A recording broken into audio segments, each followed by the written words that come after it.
Today we're gonna make some of the simplest wire wrapped rings you could ever imagine in your life. Straight wire, straight metal, no stones needed. Here we have some bright copper. Still has a clear coating, so it's not gonna tarnish, kind of like a nail polish coating. You can get it raw too, and then it's gonna turn whatever color depending on how much moisture it gets over whatever time period. But this is antique copper. This is kind of how copper turns when it tarnishes, a beautiful dark red. But again, this is a coating to mimic the color. And this is antique bronze or vintage brass, depending on who the manufacturer is.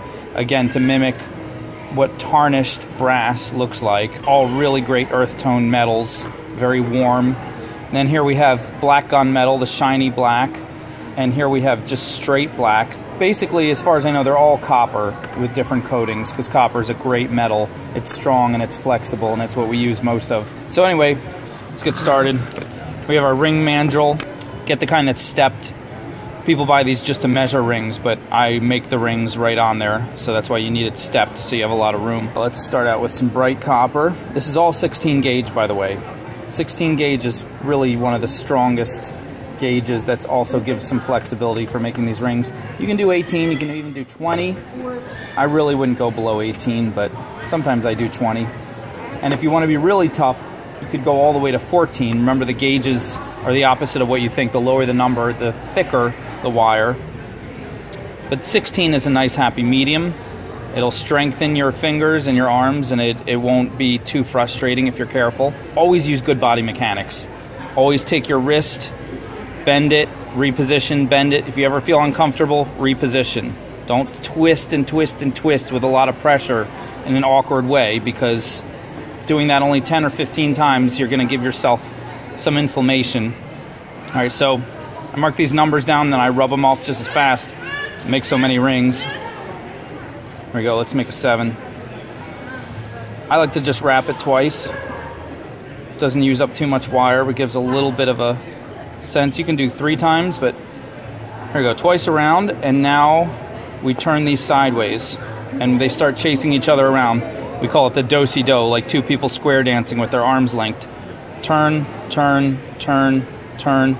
As it starts to get tight, this could be an open swirl. If you want it to be a closed swirl, you're gonna take your pliers and hold it tight so you don't slip. Give it a little bit of a more tighter feeling. And then go some more. Give it a little more. Some people make their swirls just completely tight. I like to leave a little bit open room. Come around, and then decide when you want to end the swirl. Every now and then I take it off and give it a good flat squeeze. That kind of evens the swirl out and also flattens it. But eventually each of these sharp ends is going to get tucked in underneath. So you gotta kind of guess how much you need to tuck in to make it good. Or, you know, eyeball it pretty much. Try it a few times, you'll learn. So now I grab the end very tightly. I give it a little pinch like that, give it a little bit of a bend. Focus camera. And then I grab it right behind that part and I twist it in. So it is, that sharp end is stuck in there, in between the ring part and the flat swirl. Same with this one. Pull it out a little bit if you need to get a better grip. You do not want to slip. Make sure you have a good grip. Grab it, squeeze hard, give it a little turn, and then grab right behind the turn and tuck it. Look at that swirl. Look how pretty that looks. You can give it another little squeeze. Another little squeeze on this side. Check it, make sure the sharp edges completely disappeared. Now I've been doing this forever, so I'm pretty good at tucking them in. Another way, instead of tucking them right in that crevice, you can totally turn them around so it's a full loop and the sharp end is touching the side of itself. And that's another way to tuck it in. Just always double check. Always feel. If you feel a scratch at all, reposition, pull it out, try again, cut it, do it again. Last thing on earth you want to do is scratch someone with a beautiful ring. So that's a real simple one. Here's another simple one I'll show you. We'll do the antique copper for this one.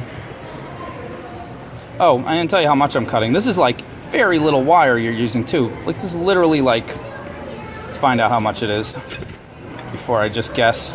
Guessing is so much more fun, though. Just what I thought. I was going to say under a foot. This is about 10 inches. And watch, you're going to see I'm going to cut off a lot of it, too. It's probably way too much. You could probably get away with 7 inches. Anyway, we're going to do a size 8. Again, we're going to come around twice till the wire is about parallel with itself like that. When we're wrapping it around here, I'm putting a lot of pressure all the way around. You want it to have a nice, perfect round shape. You don't want it to, if you don't put pressure all the way around, you'll get like a kind of a wonky oval, and then it's hard to get it out of that. So we can use these cutters, or these cutters I have are right on the end there. Now this, I'm just going to do a figure 8 infinity sign, and really only need like less than an inch to stick out on each side. Wait till you see this. There, I just cut off 2.5 inches right there. So now you want to grab this right on the end very carefully and bend, reposition, grab it again, bend some more, tuck it into itself. Boom. Grab the other side. In fact, this is still too much. I'm going to cut a little bit more off. Just a little bit more. And I'm going to grab it.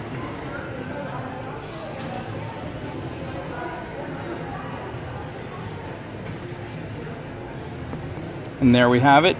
Play around with it a little bit. Get the infinity just the way you want if you're a perfectionist, like I try not to be and often find myself being. Okay. Now, you want to go like this. Make sure your sharp edge is fully tucked. Take it off. Check from the other side. Perfectly smooth. I've been doing this forever, so. But if it's not, sometimes you want to grab it right here and squeeze to get that lined up better. Grab both sides. Sometimes you might want to grab it here and reposition it. Now this one, it is a little bit prone to snag when you put it on. Eventually that could catch on something, but it's, if you keep it pretty flat against the finger, you're using 16 gauge or even 14 gauge, it's pretty good. And this one is really neat because this actually makes the ring adjustable. Grab these two ends, pull them like this, and you can pull it tighter. Of course, it'll make a different design. It'll be more like that. Or you could push them back out and make it looser. Again, slightly different design, but that still looks pretty. People like that. So this is one you can really tell people. Interesting thing, depending on inflammation, depending on whether you exercise, how much water you drank, a lot to do with the weather and the time of year. Most people's fingers will swell or shrink half a size between summer and winter, depending where they live.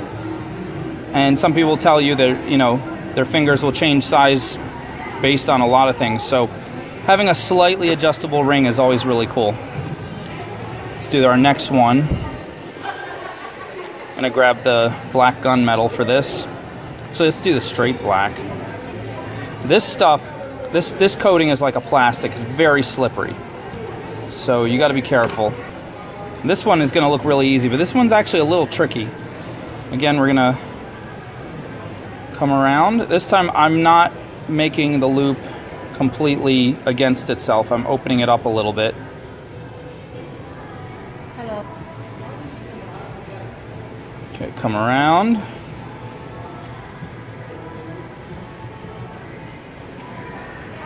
So we're like this. All right, see that? And we're going to cut about the same amount we needed for the last one with the 2 loops. But this time, remember when you cut these sharp edges, I'm used to it now, but they tend to shoot out. So if you're anywhere near your face, close your eyes or make sure you're wearing glasses. Or at the very least, they tend to shoot away from, so just kind of point them away from yourself. But even then, they can bounce off the table and hit you, so be careful. Last thing you want to do is get a piece of sharp wire in your eye. Now this is, I have to hold very tight and go very slow because it will slip and it will gouge and it will not look good. Grab it, twist, twist, twist. See, even after doing this hundreds of times, I'm doing it very carefully. Twist. There we go. Might want to practice this with 18 gauge. This takes a lot of careful pressure. twist. It looks so simple, but so easy to slip. And when you slip, you scratch off that black coating and you expose the bare copper underneath, which is not the end of the world. You could hit it with a Sharpie, but you also can create a sharp edge. See that?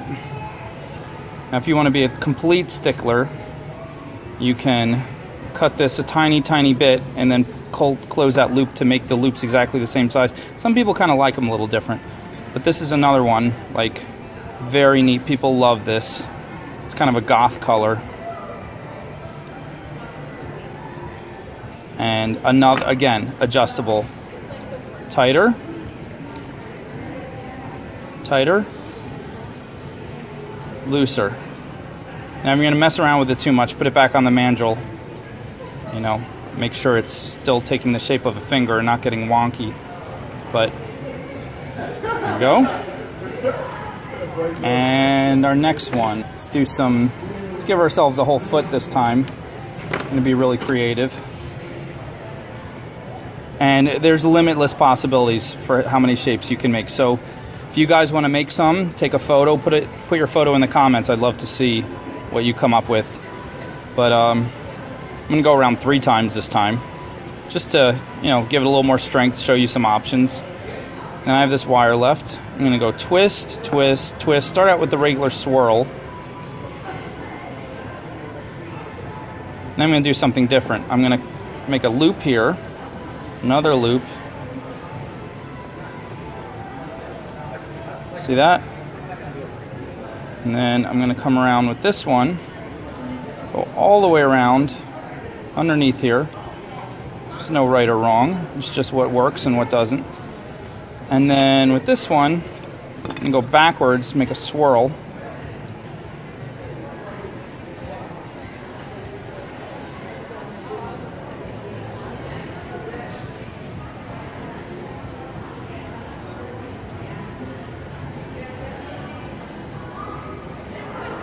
Grab it very tight so it doesn't scratch.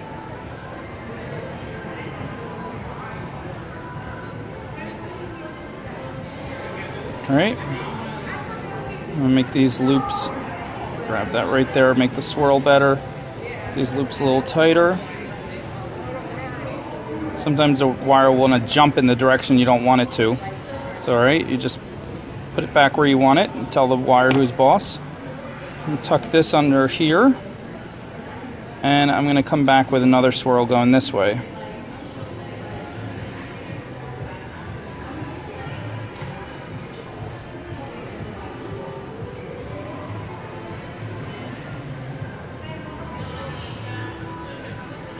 Now, squeeze it. Pinching it is a great way to always keep it flat, but then when you pinch it, the stuff moves sometimes where you don't want it to be.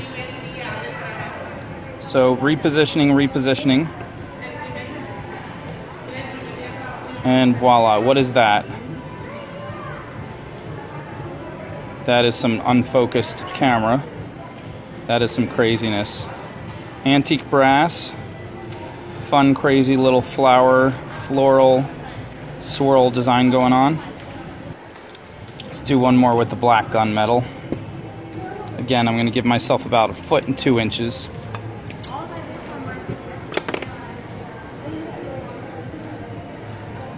Let's try to make a little more steampunk one this time.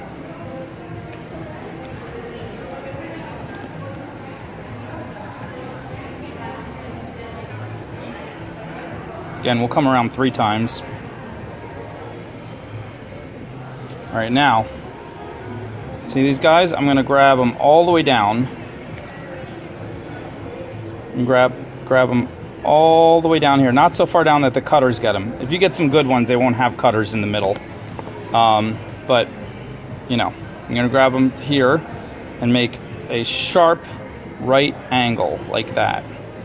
And then I'm gonna grab here, make another sharp right angle, and I'm going to do the same with this. I'm going to do the do-si-do swirl. I'm going to bang the camera 17 different ways, but this time doing the do-si-do swirl. Now I got to take it off the ring mandrel because I'm bumping the ring mandrel too much.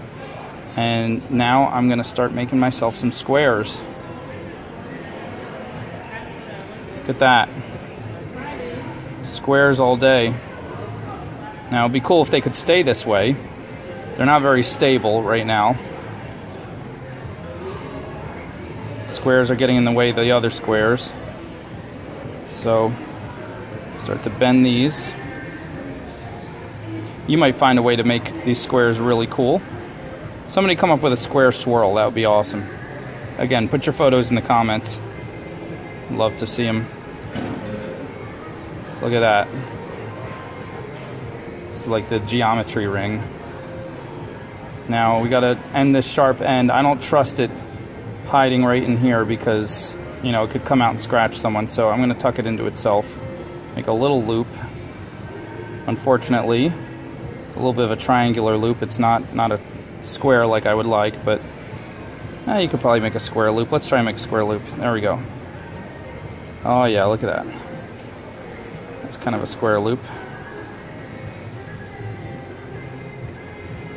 There we go, it's kind of fun. What's up with that?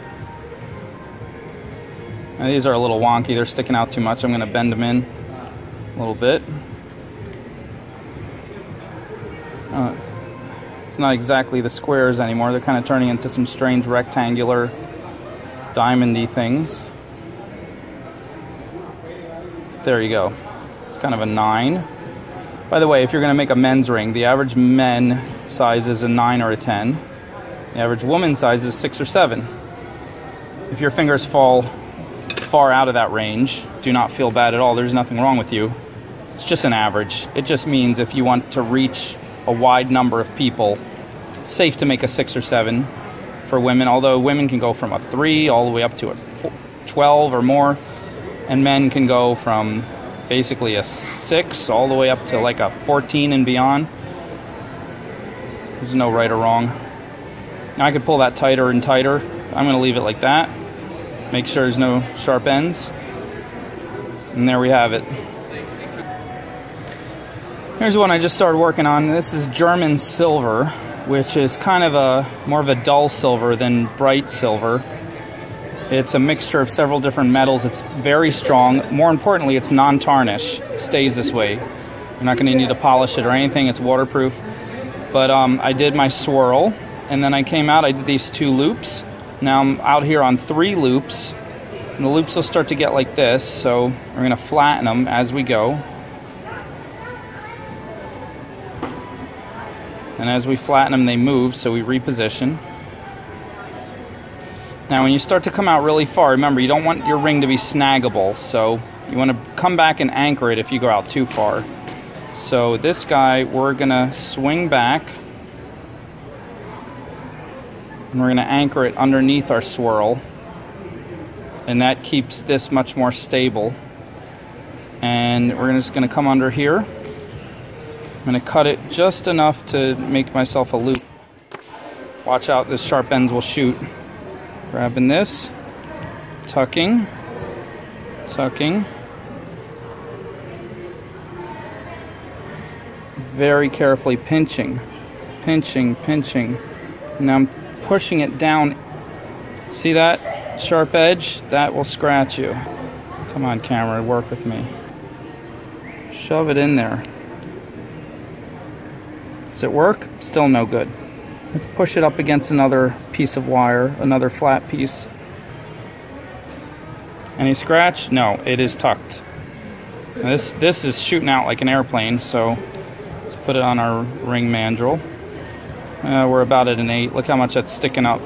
Let's flatten that down.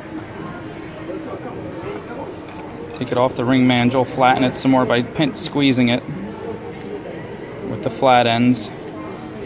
Squeeze it from all different positions. Sometimes you'll grab these little loops like this and turn it.